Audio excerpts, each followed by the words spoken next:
Good evening, everybody, and welcome to the GSMC Hockey Podcast presented by the GSMC Sports Network. I'm your host, Garrison McDaniel, and as always, we have a great show for you guys today on this Friday. It is NHL Draft Day, so that's going to be our fifth segment, giving live updates throughout the draft as we do go throughout this, go throughout the show. I'll be keeping you guys up to date with the picks that go. We are about halfway through this NHL Draft so far, so yep, just going to keep you guys up to date as always through it. But for this show, we'll start out with our first segment talking about the NHL Awards show from last night. We'll be going through who won the Hart, some snubs that I feel like, and just recapping the awards show from last night. Our second segment, we'll be talking about NHL trades that happened, as right now is the busy time in the offseason where a lot's going on, so we have a lot to go through for trades. I believe we have like a 5 or 6 that happened in the past couple of days to talk about.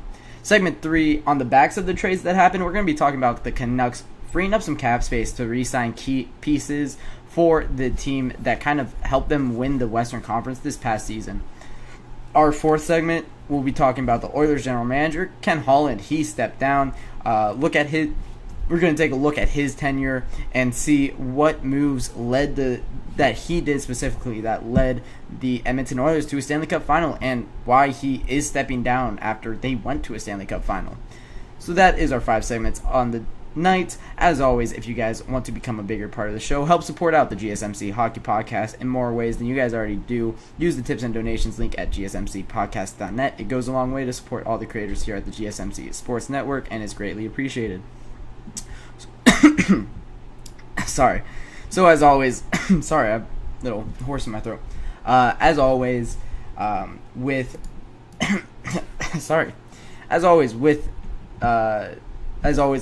gonna get right into the NHL Awards Recap, the first segment of the night. This award show was. So here's the thing about this award show. There was a lot that I was questioning on why we gave the awards to certain individuals. We'll get into all of that. But to start things out, we had a lot of them were already announced, so we'll get into the ones that were already announced, and then we'll get into the ones that were announced last night. Mark Messier NHL Leadership Award went to Jacob Trouba, New York Rangers, defenseman, captain. I think Mark Messier is the only one that decides on that, so went to the captain of the Rangers, as you kind of would expect. But we already knew about that one. The Lady Byng Memorial Trophy, we already knew JioSaavn won that one. Runners-up were Elias Pettersson and Austin Matthews. I believe that goes to the best forward plus... No, it goes... Lady Byng, I forget what the Lady Byng is for. The NHL awards are all over the place. But Anders Lee wins the King Clancy Memorial Trophy. Jim Neal won the General Manager of the Year Award. We already knew that one. Jack Adams Award went to Rock Toshe. I believe that one was announced last night, if I'm not mistaken. The Vancouver Canucks coach outlast the Nashville Predators and Winnipeg Jets coach to win the Jack Adams. A great job in Vancouver, leading them to the number 1 seed in the Western Conference. Kind of from nowhere, the Vancouver Canucks have been disappointing, have been pretty bland for the greater part of the last decade. Now they have a really good team around Rock Toshe, and you could expect them to compete for a little while now coming up. Next was the Frank J. Selke. It was Alexander Barkov, as we already knew. He is the best defensive forward in the NHL. This award is kind of the Patrice Bergeron Award. However, I wouldn't be shocked if in 5 or 6 years' time we're looking at, Alexander Barkov won his 4th Selke in the last 6 years or something like that. Like he truly is that difference maker on both ends of the ice. 200-foot game. A guy that was drafted today can maybe challenge. Macklin Celebrini is a fantastic defensive forward. That's kind of what stands out for Macklin, and why he kind of went number 1 overall. So we'll see if he's able to challenge Alexander Barkov. But I do believe that Barkov kind of stands alone with that. Bill Masterton went to Connor Ingram, with runner-ups being Frederick Anderson and Oliver Shillington. You have These are all teams. The Vezina went to Connor Hellebuyck. This was announced last night. This one was a little interesting, as really Connor Hellebuyck or Sergei Bobrovsky could have won this one, and I honestly don't know if I would have any problems with that. Connor Hellebuyck was second in the league with in save percentage, just trailing Anthony Stolarz, but Anthony Stolarz was the backup for the Florida Panthers, so Connor Hellebuyck led all starting goaltenders with save percentage at .921, and then goals against average was led by Sergei Bobrovsky on starting goalies at .237, and Connor Hellebuyck was right behind him at .239. Could have given this one to anybody, really. I know the awards are voted on before the postseason. However, I would not have been shocked for people to vote Sergei Bobrovsky. He did have such a fantastic postseason, and I know they are voted on before the postseason. However, that might be so fresh in my mind that I think that it should have gone to Sergei Bobrovsky, the Vezina, if that makes sense. But Connor Hellebuyck definitely deserved it. Had a horrific postseason, though. 540 goals against average in the postseason. That's a shocker. That is disappointing. So he was able to have a really great regular season. So congratulations on Connor Hellebuyck for winning the Vezina. It's a very special trophy to win. I believe this is Connor Hellebuck's second Vezina, if I'm not mistaken. I want to make sure that I am correct in saying that. But I do believe that it was his second Vezina. Let me make sure if I can. I don't think I'll be able to see, unfortunately. However, yeah, I don't think I can find that out this quickly. But for Connor Hellebuyck, it is a fantastic award to win. Very prestigious goaltending award. It is the MVP of goaltenders. So congratulations to Connor Hellebuyck on that. As I mentioned, Sergei Bobrovsky and Thatcher Demko were the runner-ups in this category. So very impressive. Connor Hellebuyck's such a fantastic goaltender, so do expect that to happen with a man of his caliber. Calder Trophy going to Connor Bedard. Nobody was shocked. We knew that Connor Bedard was winning the Calder in January, honestly. Did he lead the Blackhawks in points? No, he did lead the Blackhawks in points. Man, that's insane. He led all rookies in goals, assists, and points, and only played in 68 games because I think it was a broken bone in his face. I forget. I think it was like in his cheek. So he did have to miss a few games this season, 14 to be exact. But in the games that he played in, almost a point per game player. Connor Bedard, we knew that he was going to take the league by storm, and he absolutely did. So congratulations to him for winning the Calder. Something that Sidney Crosby never did, something that Connor McDavid never did, something that Wayne Gretzky never did. So, I mean, the Calder is a difficult trophy to win. So congratulations to him. Ted Lindsay Award went to Nathan MacKinnon. This is the NHLPA voted on MVP, so the players themselves vote for the winner of the Ted Lindsay, and it went to Nathan MacKinnon. So that was the first inclination that he was going to win the Hart Trophy. I talked about the Hart Trophy in one of my segments. I believe it was about a month or 2 months ago. And I looked at these guys' season, and I said that it was going to be between Nikita Kucherov and Connor McDavid. Turns out I was wrong. And I'm so shocked about that. Like, honestly, Nathan MacKinnon wins the Hart Trophy as well. So he takes home the Ted Lindsay and the Hart Trophy. Looking at just counting numbers, I thought Nikita Kucherov was a lock to win this. I really had Nikita Kucherov winning the Hart Trophy. 144 points for Nikita Kucherov, leading all skaters, had 4 more points than Nathan MacKinnon in the regular season. He had 100 assists. Hold on. He had 100 assists, 44 goals, plus 8. Nikita Kucherov was fantastic in this regular season. This is probably the best regular season we've seen from him. And in 1 game less played than Nathan MacKinnon. But Nathan MacKinnon, with his 51 goals, granted, that's only 7 more goals than Nikita Kucherov. And Nikita Kucherov had an 100 assist season, only the 5th all time. him and Connor McDavid both having 100 assist seasons. Maybe this is why I thought that one of those two were going to win it, is because they both had an 100 assist season, which is so rare. It's Mario Lemieux, Wayne Gretzky, Bobby Orr, and then those two. Now, it doesn't happen often. I mean, guys don't get 100 assists in a season. It's extremely difficult to have 100 points in a season. Only 9 100-point seasons this entire year. So for Nikita Kucherov, I think that might have been a little bit of a snub, in my opinion. I probably would have voted for Nikita Kucherov to win the Hart Memorial Trophy. But Nathan MacKinnon gets it. Nathan MacKinnon does deserve one. This is his first Hart of his career, playing in a difficult time to get them. So it does make sense. But those are the awards. I probably would give the Hart to Nikita Kucherov. I would probably give the Ted Lindsay to Nikita Kucherov. The Norris, I didn't mention the Norris. The Norris went to Quinn Hughes, defenseman from Vancouver, after a fantastic season. Runners-up were Roman Josi and Cale Makar. Roman Josi seems like he is so close every single season, but doesn't get it. Quinn Hughes had 2 more points than Cale Makar in 5 more games played, though. But it's really the plus-minus between the two of them.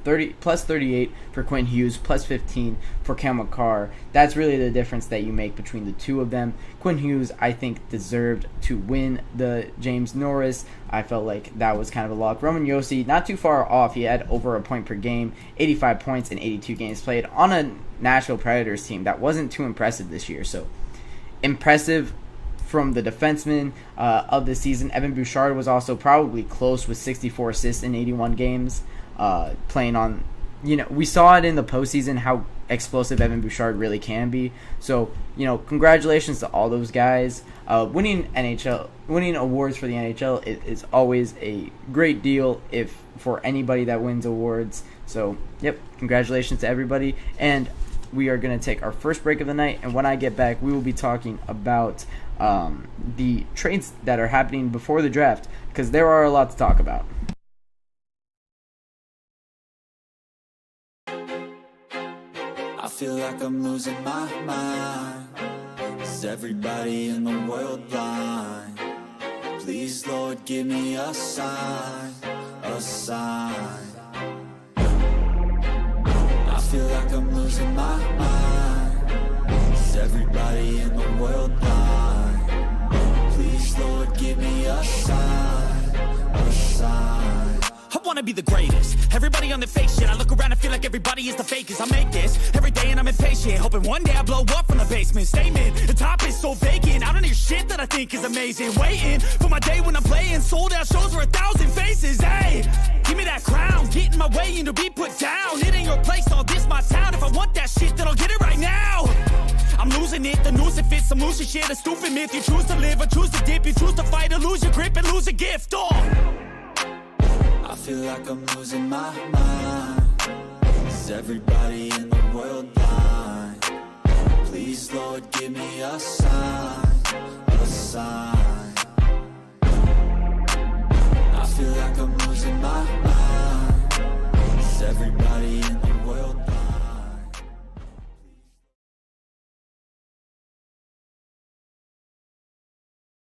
Welcome back to the GSMC Hockey Podcast presented by the GSMC Sports Network. We're back with our second segment of the night, talking pre-draft trades and giving just a quick roundup on the moves that happened before the draft. As we're going into this offseason, a lot of things are happening, unfolding right before our eyes. And the one thing that did happen, June 26th, is when we'll go back with these trades, because I think I talked about them up until that point. You have the Chicago Blackhawks acquire, in a trade with the Vancouver Canucks, they acquire Ilya Mikheyev, Sam Lafferty, and a 4th-round pick in the 2027 NHL drafts for a 2nd-round pick in the 2027 draft. So if you're the Chicago Blackhawks, you get a forward and a defenseman, if I'm not mistaken, and a 4th-round pick in the 2027 NHL draft they got a second round pick and they traded away a fourth round pick. That's what it was. I thought I was saying that wrong. I did have it backwards. So they got a second round pick from Vancouver in return for a fourth round pick. They also, it's a cap dump. This move is a cap dump for Vancouver. They trade away Ilya Mikheyev and Sam Lafferty so that they could clear up space. Why did they clear up space? Well, they have free agents that they wanted to re-sign, and we'll talk about that in the third segment as they do re-sign 2 key pieces, and they have a third one still in the wings. However, I don't think that progress is happening on a deal with that third piece, but we'll get into all that in the third segment of the night. So for the Blackhawks, adding depth if they want it. For the Canucks, being able to re-sign some pieces. I believe Ilya Mikheyev and Sam Lafferty are both expiring, if I'm not mistaken. Actually, let me make sure that I get that right here. I think that both of them are expiring. So Sam Lafferty is expiring. Ilya Mikheyev has 2 more years left on his deal of $4 million. But both of them count towards their cap right now. So they needed to trade them away before the re-signing phase so that they are able to re-sign their guys, because they would have moved. They still count for their cap penalty up until free agency, if that makes sense.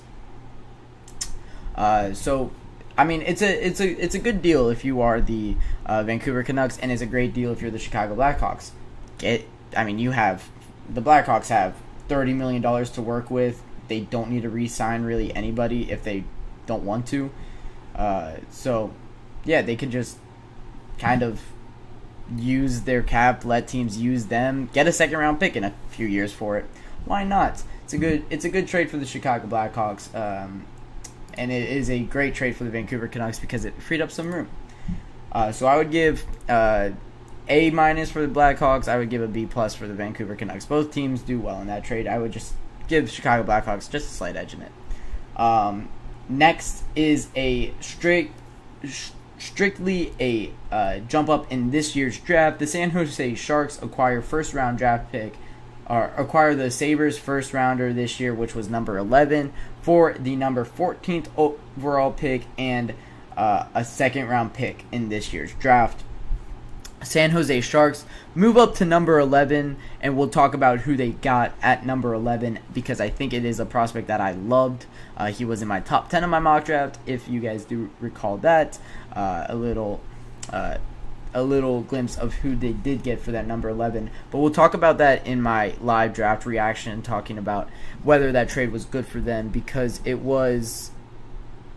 I think that they did win this trade with who the Sabres got at 14 was not somebody I really liked in particular.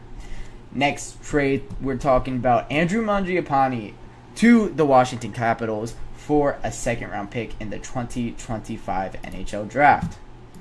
This was a weird move. I'm talking about the Capitals this offseason, and they're doing a lot of head scratching moves that I don't understand what they're doing. Like, honestly, they have now 6 forwards that are making over $5 million, along with John Carlson that's making $8 million. You get Andrew Mangiapane, who is on contract for 1 more year at 5.8. They're trying to win next season, but do they really think that this is a cup contending team? I feel like they're putting all their chips in the middle to get a second round exit. Like, this is what this team seems like to me. I feel like they are a good enough team to compete in the Metro, and they're a good enough team to get like second or third in the Metro. But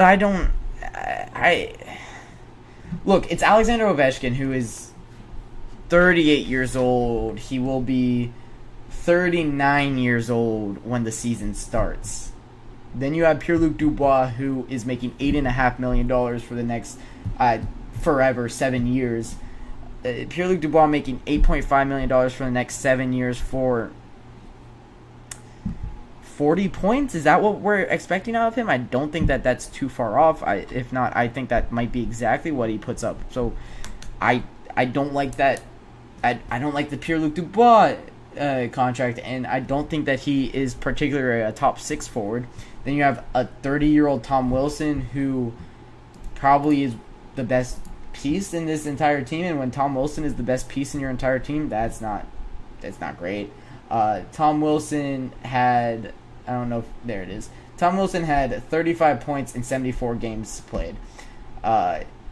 Minus 19 on a playoff team. Like, that's not great. So that's your top line. That's your left wing, center, right wing right there. Then you have Andrew Mangiapane, who's a winger. TJ Oshie will probably play on the right, and then Dylan Strome will play in the center of that second line. Andrew Mangiapane is the best piece of that line. Then you have a 37, going to be 38 at the end of next season, TJ Oshie. Then you have a Dylan Strome who has not really produced too much in the NHL. Then you have Alexei Protas, Sonny Milano, Nick Dowd, Michael Scarboza, other pieces like Connor McMichael, Nicholas Kubel-Aubier, and they're $2 million over the cap right now. And then their defensive core is atrocious, in my opinion. John Carlson, which is a 34, going to be 35 at the end of next year. Rasmus Sandin, who's not that great of a defenseman, making 4.6 for the next 5 years. Nick Jensen, who's not that great of a defenseman. Trevor Van Riemsdyk, who can produce but not too fantastic.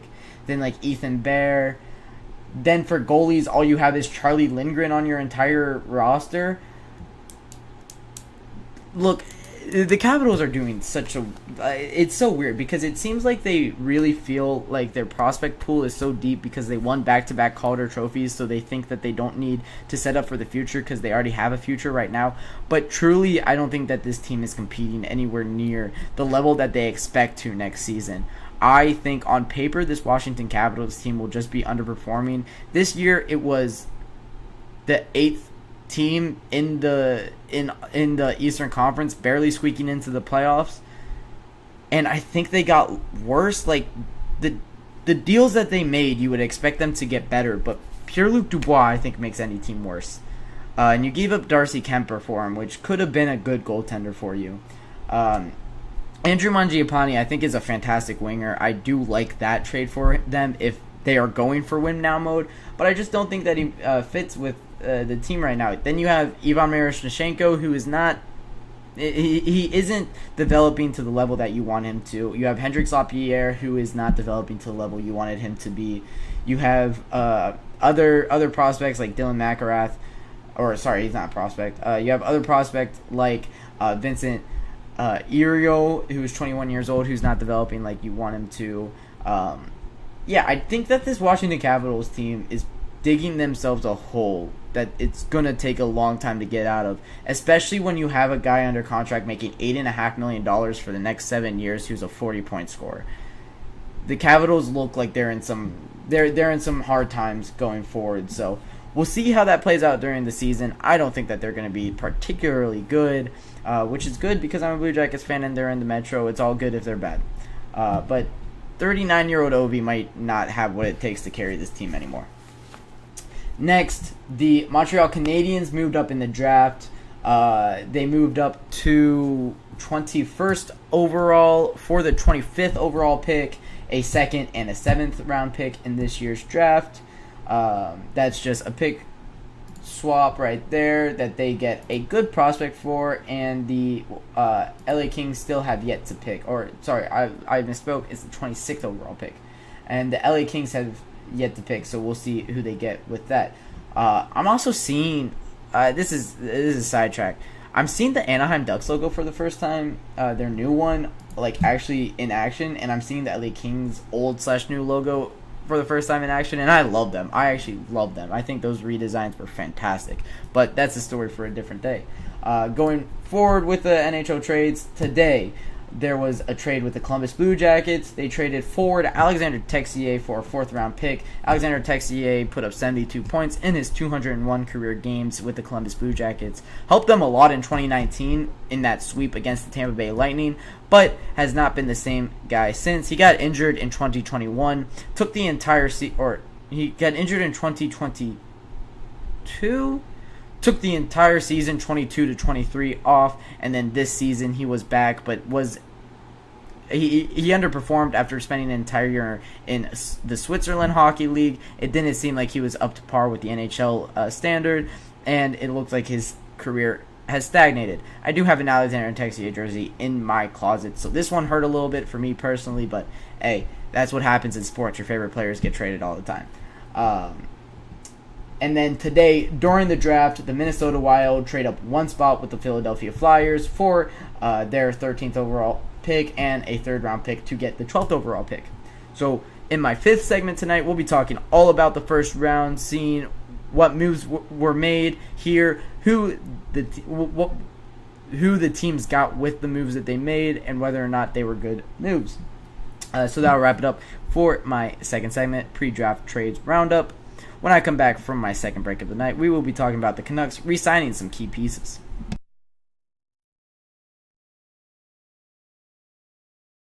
Looking for your daily fix of sports talk without having to pay for it? GSMC Sports Network is available on YouTube. Just search GSMC Sports Network. Get your fix of daily sports talk shows on YouTube, absolutely free. NFL, college football, NBA, MLB, MMA, UFC, fantasy football, and so much more. GSMC Sports Network has shows running all day long, with new sports shows starting every 2 hours. Just like on your favorite cable sports channel, except GSMC Sports Network is absolutely free. Just search GSMC Sports Network on YouTube to catch one of your new favorite shows, like the GSMC College Football Podcast, Chip Shot Football Podcast, Hoops and Heels Women's Sports Podcast, GSMC Basketball Podcast, and so many more. Check it out for yourself. GSMC Sports Network, now available on YouTube absolutely free. Search GSMC Sports Network on YouTube right now.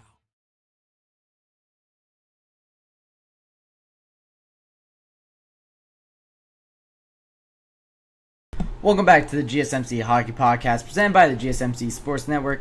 I'm your host, Garrison McDaniel, and we're getting into the third segment of the night, talking about the Canucks re-signing some key pieces. So we talked about the trade that they made. They traded away Ilya Mikheyev, Sam Lafferty, clearing up about $7 million, or $6.5 million in cap space, with $4 million of it being Ilya Mikheyev and $2.5 million being Sam Lafferty. In return, they get a fourth-round pick. They also have to give up a second-round pick to make this cap dump, because it is a clear cap dump move, and no team's going to let you do that for free. So they were able to re-sign Dakota Joshua, who was a fantastic forward for them this past season. They re-signed him to $3.25 million for the next 4 years, the 28-year-old forward out of Ohio State. Played very well this season. This is only his second season really consistently being in the NHL. Last year, 23 points in 79 games played. This year, 32 points in 63 games played with 18 goals. It's a fantastic season for a third-line forward. That's kind of what you want to see from your third line. So very impressive from Dakota Joshua, who isn't really known for his scoring, really known for his defensive style of play. So that's a good deal for a depth piece that proved that he is a good depth piece. He is now fifth in their contracts, or of their annual AAV of forwards. I believe he's around 8th or 9th overall, which is really where he is on his team. Makes sense. They also re-signed Tyler Myers, who made it very clear that he wanted to play for this team again next season. Tyler Myers, 34-year-old defenseman. He is 6'8". Huge guy, 230 pounds, 6'8", 230. Kind of looking like Anton Silyev, who we'll talk about in the fifth segment, the draft prospect that went 10th overall tonight. Tyler Myers signed 3 years, $3 million for $9 million total for the next 3 years. He has been on the Vancouver Canucks for 5 seasons now. Last year, 24 assists in 77 games played, but it's a plus 16.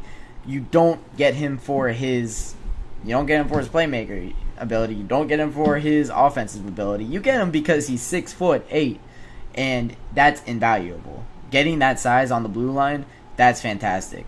They get that. It is an impressive. It's impressive that they were able to get these two guys, because it looked like the Vancouver Canucks were in cap, cap down under. I can't say that word on the stream, but you can infer what I'm talking about here. So they were able to re-sign two guys that they really needed to. Now they're looking at Elias Lindholm and Nikita Zadorov. Nikita Zadorov has made it clear he will not re-sign for the Vancouver Canucks. For whatever the reason being, it is clear that he won't be a Vancouver Canuck next season. He wants to test the free agency market, where he probably will sign around $5-6 million contract. So it's good on him. Nikita Zadorov will get paid this offseason to be a second line defenseman for any team. He can very well fit in right there. But Elias Lindholm, it seemed like they made a lot of room in cap space, and it seemed like they wanted to re-sign Elias Lindholm to a big contract. Of course, Elias Lindholm, the forward that they acquired from the Calgary Flames just this offseason, or sorry, not just this offseason, but just at the trade deadline this season. In 12 games played for the Vancouver Canucks, or in 26 games played for the Vancouver Canucks, only 12 points on the season, a -6, but in his 13 playoff games, had 10 points. You get Elias Lindholm for his upside. He had 82 points in 82 games played, 42 goals in 2021-2022. That was the year that Matthew Tkachuk and Johnny Gaudreau and Elias Lindholm was a fantastic line for the Calgary Flames, probably one of the best lines in hockey. But 82 points in 82 games played, 47 points in 56 games played, 54 points in 70 games played, 78 points in 81 games played. This guy is a scorer in the NHL. Has always kind of been productive wherever he's been, since he's been on the Calgary Flames. Wasn't too productive on the Carolina Hurricanes in the mid-2010s. However, when he got to the Flames, became a very pivotal piece for the Calgary Flames, and since they start their rebuild, had to get rid of him. But now it leaves the Vancouver Canucks with a lot of money. They have $12 million. They do still need to re-sign Arturs Shilovs, but I believe that won't be a problem. It's an RFA goalie. I can't imagine him wanting too much. So you have $10 million to work with in free agency. Steven Stamkos is out there. You could still sign Elias Lindholm. Maybe if Sam Reinhart goes through the cracks of the Florida Panthers, you can attract him to be a Vancouver Canuck. They have a lot to work with. We'll see what they decide to do. But they can go out and get a huge piece that could really help this core. Really, from the start of the season, you're not losing anybody. From the trade deadline, you might be losing Nikita Zadorov. You might be losing Elias Lindholm. You did lose Sam Lafferty, Ilya Mikheyev. However, those are pieces you're willing to give up if you're going to get huge piece back in free agency. So I expect to see the Vancouver Canucks be a pivotal buyer in the free agency market. Maybe get one of the bigger free agent names out there, as this free agency class can be, it can be very good. It could be very. You could go out and get somebody huge. I saw reports today that Steven Stamkos got offered a $3 million contract by the Tampa Bay Lightning. That's disrespectful. That guy's coming off of an $8.5 million or a $6.5 million contract, scoring 40 goals this season. Yeah, he's 34, but man, $3 million for him, that's disrespectful. For a guy that got you 2 cups, come on. Got to pay him at least 4 to 5, right? But they could definitely go out and get I believe Jake Gensel is in talks with a contract extension in Carolina. I saw in the ballpark of a $9 million per year deal for 8 years. That might not be completely true, but that's what I saw, which would be insane. But Sam Reinhart will definitely want around $10 million. Teuvo Teravainen could want somewhere around $8 to $9 million. You also have players like Brady Shea, who's out there, Jonathan Marchessault, who's out there, Vladimir Tarasenko, Alexander Wenberg. A lot of guys that can produce on this team. If they want to get 2 forwards instead of just the one top end forward, there's guys like Tyler Toffoli and Victor Arvidsson that are going to be out there. Jack Roslovic. There's a lot of guys that teams could really make a splash on here. This free agency class is one of the strongest ones that I've seen in recent memory, so I can't wait to see where these names go. But for the Vancouver Canucks, they do lock up their core, and now what we're looking at with this team is a very strong forward group with a good defense behind them. We're looking at JT Miller, Elias Lindholm, Brock Besser. That's probably their first line.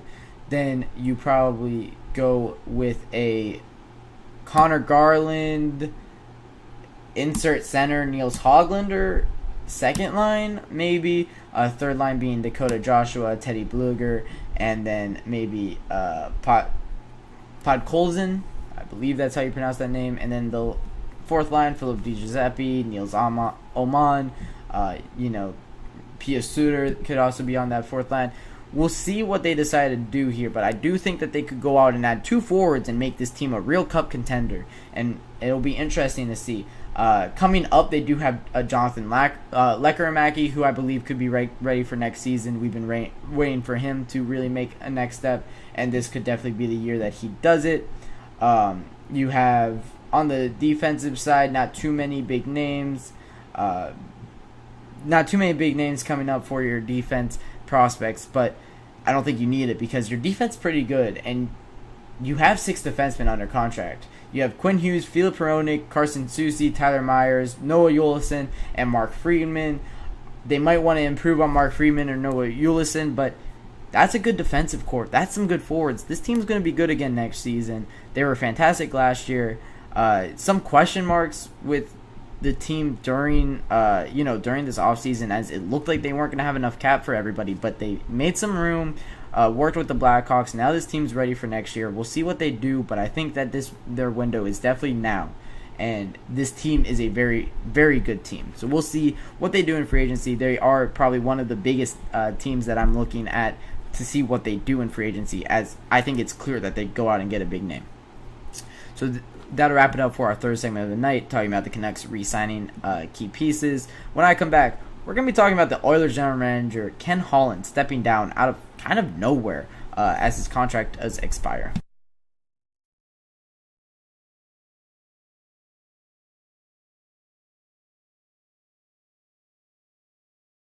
For the best and latest podcasts available anywhere, go to the podcast app on your cell phone and type in GSMC to access free content-rich podcasts on health and wellness, book reviews, sports, entertainment, relationships, social media, movies, technology, finance, and even weird news. Subscribe and download the GSMC Podcast Network's family of shows, available everywhere podcasts are found.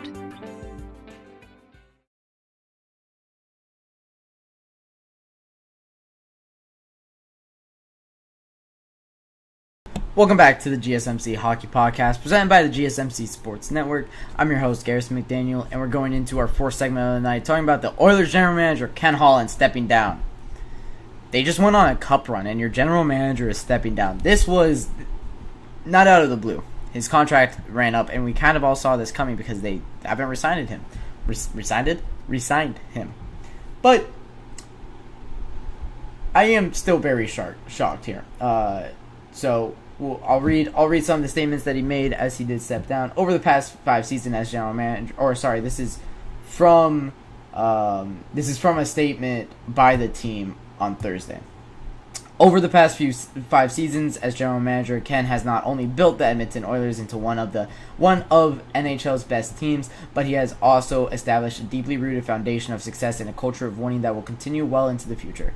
Jackson said in a statement Thursday, "Thanks in large part for Ken's outstanding work, Edmonton has become a destination city for players around the National Hockey League."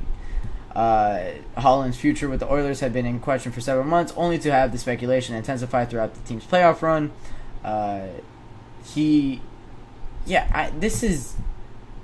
This was truly a shock. I don't think that there has been anything. I don't think that there's been anything that's come out from Ken Holland. Anything that he said about this matter. But I am really shocked. This is a general manager that took a team to the Stanley Cup Finals, was one win away from getting a Stanley Cup, and now he steps down.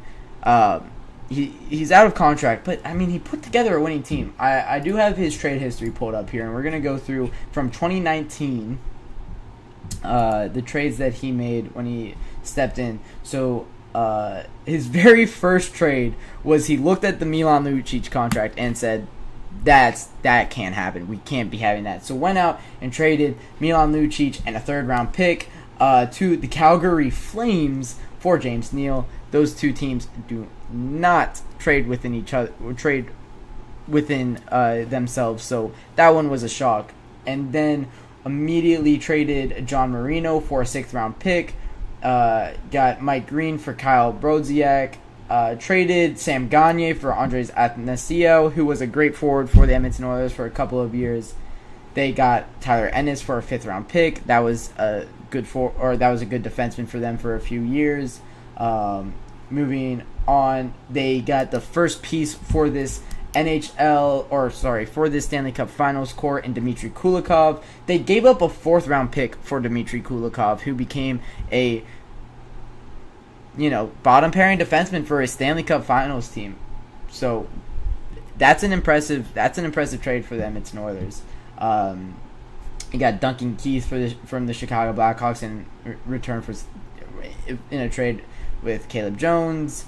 They traded back in the draft in 2021. Here's another piece for this Edmonton Oilers Stanley Cup Final team. They got Warren Foegele for Ethan Bear. That's a fantastic trade for the Edmonton Oilers. Warren Foegele played a pivotal role on this team, on this Edmonton Oilers team for their top end, on their first line and second line in the games that they needed to win in the Stanley Cup Finals. So that's a fantastic trade for Ethan Bear, who's not even on the Carolina Hurricanes anymore. I misspoke earlier. I meant to say Brett Kulak they got, by the way. I said Dmitry Kulikov, who actually played for the Florida Panthers in the Stanley Cup Final. Moving forward, though, for the going into their next piece that they got for the Stanley Cup Finals, Matthias Ekholm, he got in February of 2023, pretty much trade deadline time in 2023. They were able to also re-sign Matthias Ekholm. They got him in return for Tyson Barrie and a 1st-round pick, basically, to the Nashville Predators, who turned into Tanner Molendyk, who has still not broken through for the Nashville Predators. So we'll see how that trade really looks in a couple years' time with draft picks. That's kind of what you have to do. But right now, it looks like a fantastic deal for Edmonton Oilers because Matthias Ekholm was a top-pairing defender on their playoff team. So very impressive there. Moving forward now, you have this season in the 3-way trade that happened at the deadline. They got Sam Carrick and Adam Henrique, who both produced for them in the Stanley Cup playoffs, but Adam Henrique being a very key part of that Stanley Cup final, scoring a couple of very important goals in the Cup final there. Adam Henrique was a fantastic penalty killing guy as well, and I do believe that they have Adam Henrique for another year at least. Or no, Adam Henrique is a UFA this summer. I apologize.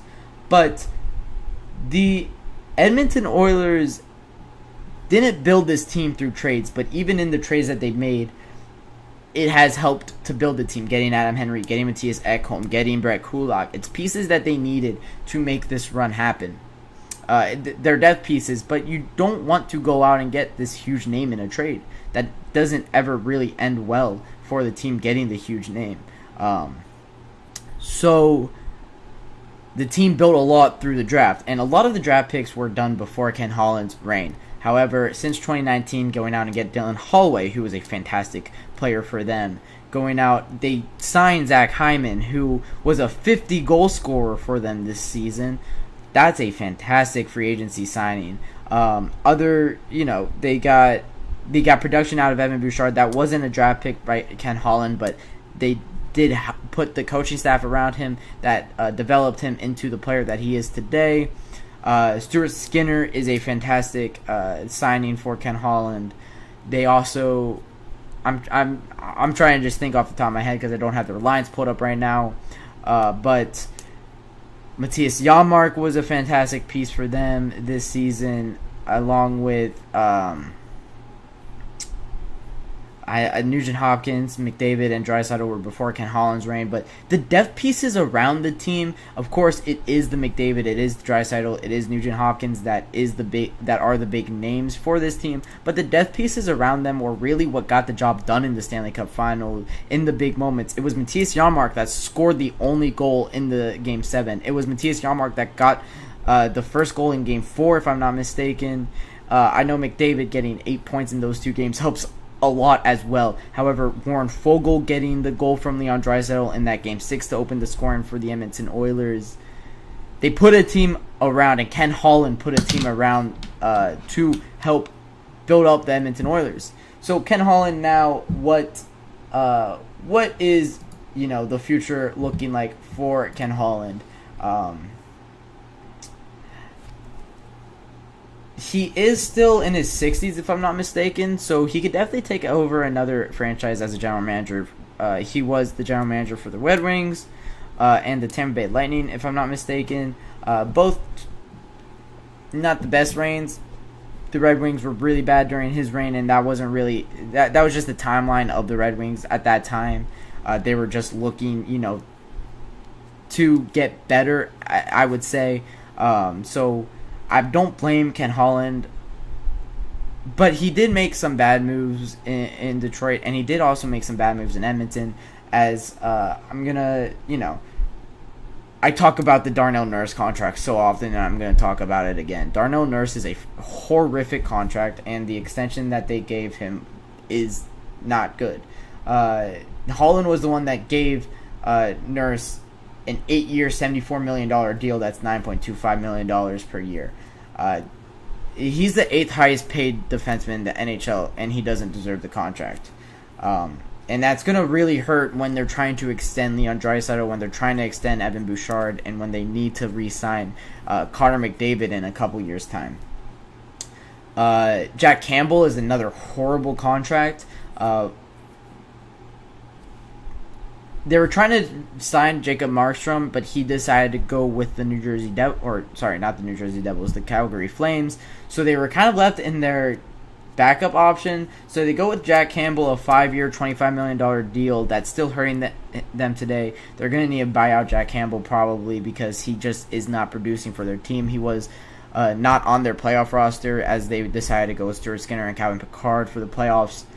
And you also have the Zach Kassian debacle for the Edmonton Oilers. However, as I mentioned, Ken Holland did make really good moves. I talked about the bad, but I'm going to end it with the good. Zach Hyman, that might be one of the best free agent signings we've seen. 54 goals in a season is unlike anything that we've seen from Zach Hyman ever. He's on a 7-year, $38.5 million deal, too, which is a pretty good contract for the Edmonton Oilers. Matthias Ekholm is a fantastic deal. He also was the one that re-signed Ryan Nugent-Hopkins to a very small deal. He locked him up at a $5.125 million cap hit, which Ryan Nugent-Hopkins definitely could get $6 or $7 million, maybe even. No, he wouldn't get 8, but like 7.25 isn't too far off for a first line winger that can put up 80 points in a season. At 5.125 is a very fantastic deal for Ryan Nugent-Hopkins, and he also got Chris Knobloch on that, who was a mastermind, really rejuvenating that franchise kind of from the ground that they started this season. They were 31st at one time this season. They decided to go with Chris Knobloch and really did turn it around. So Ken Holland is no longer the general manager for the Edmonton Oilers. This is going to be one of the most wanted and desired positions in all of hockey. They just went to a Stanley Cup final. You're taking over a core that is in win now mode, and as we saw this year, can definitely win now. You're also getting Connor McDavid. You get to watch Connor McDavid for 82 games. You kidding me? That's fantastic. So Ken Holland no longer the general manager. We'll see if he goes anywhere or if he just goes into retirement. That might be a likely choice as well. But that'll wrap it up for our fourth segment of the night. When I get back from my fourth and final break of the night, we will be talking about my live draft reaction as the first round is wrapping up.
Welcome back to the GSMC Hockey Podcast presented by the GSMC Sports Network. We're on to our fifth and final segment of the night, talking about my live draft reaction. It is my favorite night in hockey. I love talking about prospects. I love talking about the drafts. It doesn't get me more excited than the Game 7 of the Stanley Cup Final, but it does get me more excited than like a second round matchup in a Stanley Cup playoff.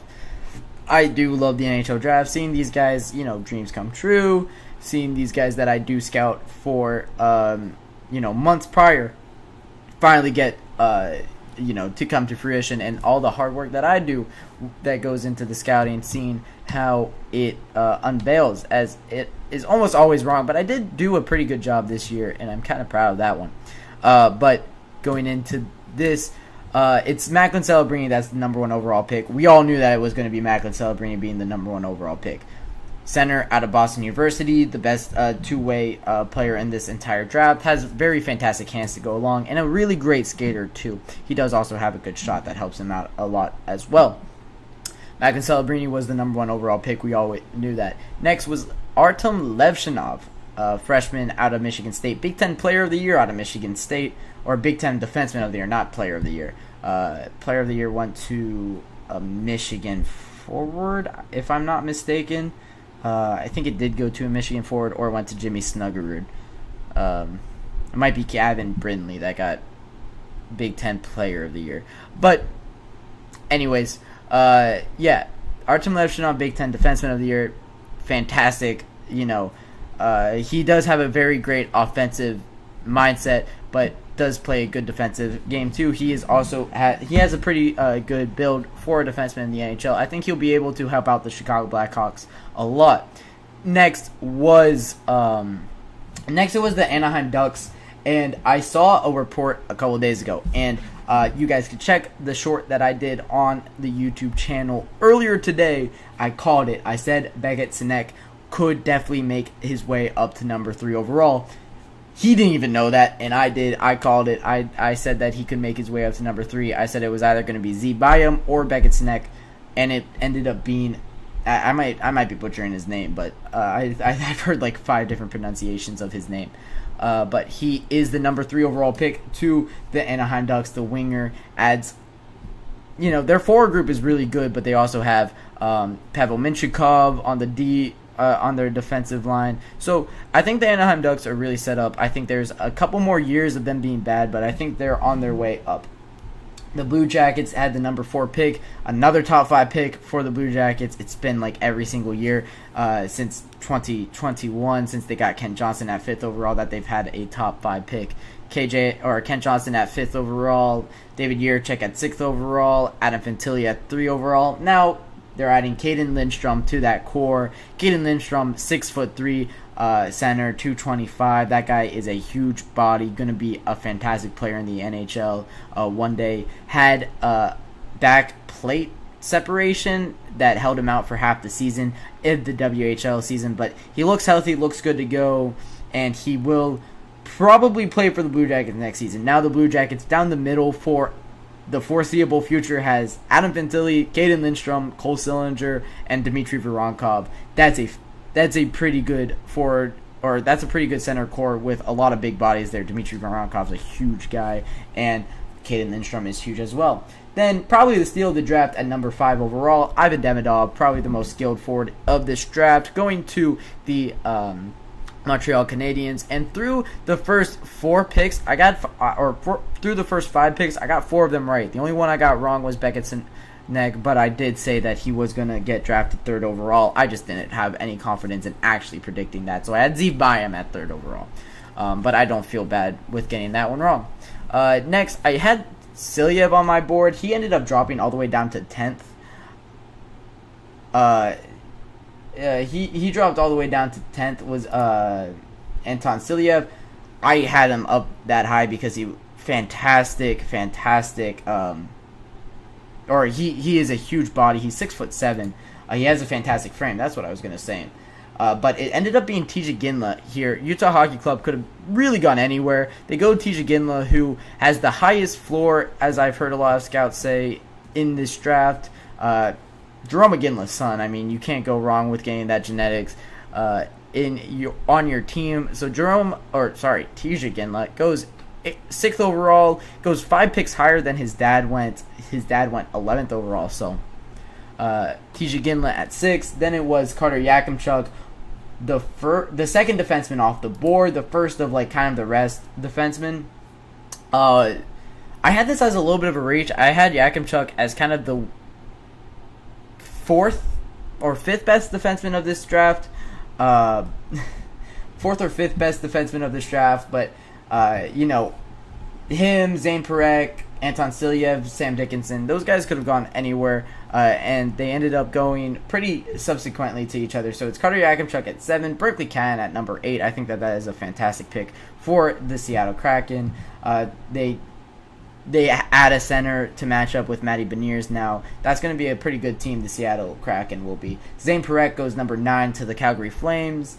10th overall went Anton Silyev to the New Jersey Devils, who look like to be in win now mode. They try to trade away number 10 overall, unable to find any buyers for it, so they just stick and draft a pretty fantastic defensive prospect out of the KHL. Sam Dickinson goes 11th, the London Knight from the OHL. Z Byam finally goes at 12th. This was our first trade of this draft. It was the Minnesota Wild trading up 1, and I knew it was going to be for Z Byam. I had him at number 3rd overall. He ends up dropping all the way down to 12. I had this as the steal of the draft. Z Byam is a fantastic defenseman out of Denver University. I probably, honestly, I think in my grades I had him above Artem Levshinov as the best defenseman in this draft. So I loved how he played in Denver University, so congratulations to the Minnesota Wild for getting that steal. And then it was the Flyers that got Jet Lushenko, who I had at 28th overall. No, I had Jet Lushenko at 25th overall. He ends up going 12, so 13 spots above where I had him. A little bit of a reach for me. However, Jet, I could see the upside. He's a very fast skater. I just worry about his size a little bit. Next, Konsta Helenius, center from Finland. I had him at 14. He goes 14th overall to the Buffalo Sabres. They end up trading down with the San Jose Sharks, who drafted Sam Dickinson at 11 to get Konsta Helenius at number 14. I had Dickinson at 11. I had Helenius at 14. So, honestly, both teams in that trade did well. Got the player that I expected them to get. Next was Michael Brandsegg-Njugård. I had him at 16. He goes 15th overall. That's a good prospect. I actually had him at 15. He does go 15. I had that one correct as well. That's a good prospect. No real problems with it. Next was Adam Juracek at 16 to the St. Louis Blues. Now, this is the one I have a problem with. Adam Juracek had 1 point all year. I know he's a defenseman, and I know you don't draft defensemen because of their offensive production, but he had 1 point all season in granted, I think he played in a professional league, but 1 point all season is pretty rough. I had him at 28th, and I still feel confident. I think this is a reach by the St. Louis Blues. I don't think that he is as good as a first-round talent. I had him at 28th because that was more predictive. Honestly, I think I would have had him in the 3rd round if we're going off of what I felt like their talent is, which I could be a little bit harsh, but I don't believe Adam Juracek is even close to being NHL ready. But I digress. Next, pick 17 to the Capitals. It's Tariq Parashak. I had Tariq Parashak at I'm at 24th overall. He goes 17th overall to the Capitals. So jumping up about 7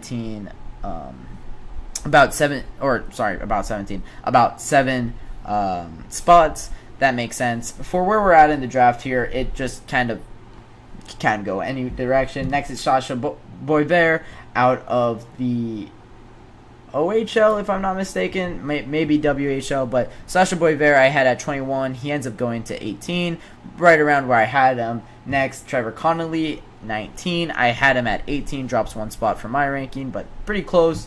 Cole Eiserman, this is the fall of the draft. He goes 20th. I had him up to 7. He drops 13 spots in my ranking. I talked about Z Byam being a drop-off here, but it's really Cole Eiserman that got kind of he fell a lot. The the highest scoring player of the United States National Team Development Program history, drops to 20th overall. That could be a steal from the Islanders, but with so many general managers, taking a flyer on him, it seems like that there's a little bit more that I just don't know. Next is Michael Haig out of the Chicago Steel. He goes 21st overall. I had him at 16, so dropping 5 spots. Jaeger Surin at 22. I had Jaeger Surin at 27. He jumps up 5 spots. Going fast here now. Stian Solberg goes 23rd. I am up at 13, so he drops 10 spots. Next is Cole Badone, who I think I had out of the first round. I did have him out of the first round. Dean Letourneau, who I had him at 29. He goes 25th. Liam Greentree, who I had at 20th. He goes 26th. Merrick Van Acker, who I had out of the first round. Matvey Gradin. And then right now we have Emil Hemming from the Dallas Stars is the most recent pick at 29th. As we get to this point in the draft, as we get to the late first round of this draft, it is a weaker draft, so I do expect kind of all over the place, some reaches, some falls, but honestly, this was one of the more difficult but more fun drafts to kind of scout and to do analysis on, and I think I did pretty good. I think I was pretty close with a lot. The middle of the first really surprises me how well I did, because I felt like that was the area of the draft where it was kind of all over the place. That will do it for this Friday edition of the GSMC Hockey Podcast.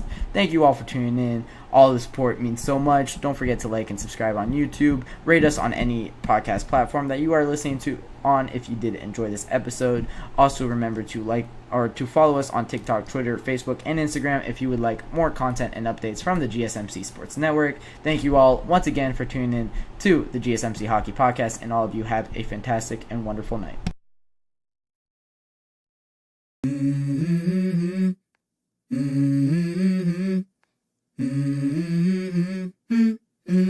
Let's go.